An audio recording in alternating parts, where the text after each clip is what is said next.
personnel. Sarah Hollingsworth, 9347 Southwest Raccoon Trail.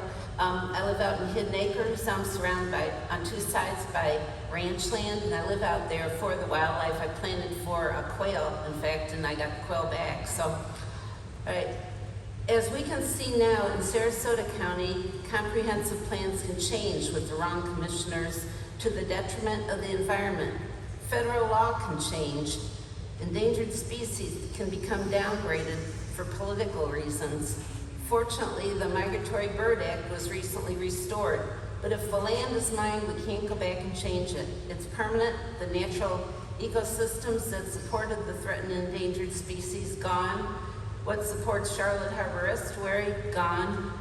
An ecosystem is evolved balance. The Peace River, Horse Creek watershed that is part of the Charlotte Harbor Estuary system, per the Canadian Encyclopedia, was formed 10,000 to 15,000 years ago when the glacial Lake Placid melted and drained.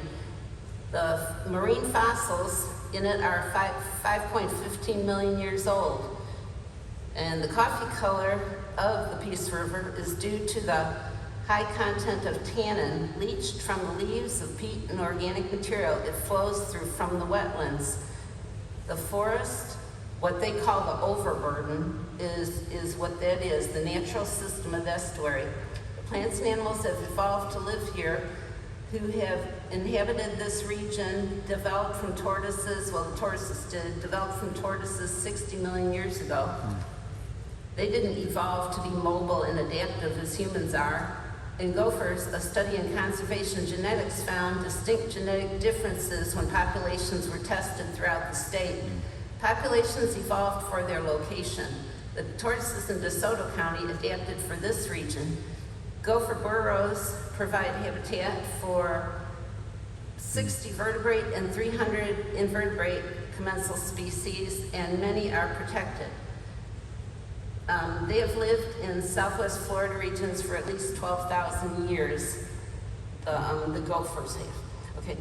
And they evolved for fire-dominated pine forests of upland, longleaf pine, oak uplands, dried out pine hammocks, scrubby pine flatwoods. Scrubby pine flatwoods, again, are the overburden. Similarly, the denizens of their burrows, many are threatened, would have evolved for the same habitat. Fire releases plants, seeds that similarly evolved, as would have the life down to the microbial level for here. All part of a specific and unique ecosystem with unique hydrology that supports it. You can't move one wetland to another. I mean, you can't remove a wetland and change the hydrology and then replace it. You have to put it somewhere else. It's just not doable anymore. And the sand tailings in no way recreate the fragile ecosystems that the species specialize with. Thank you.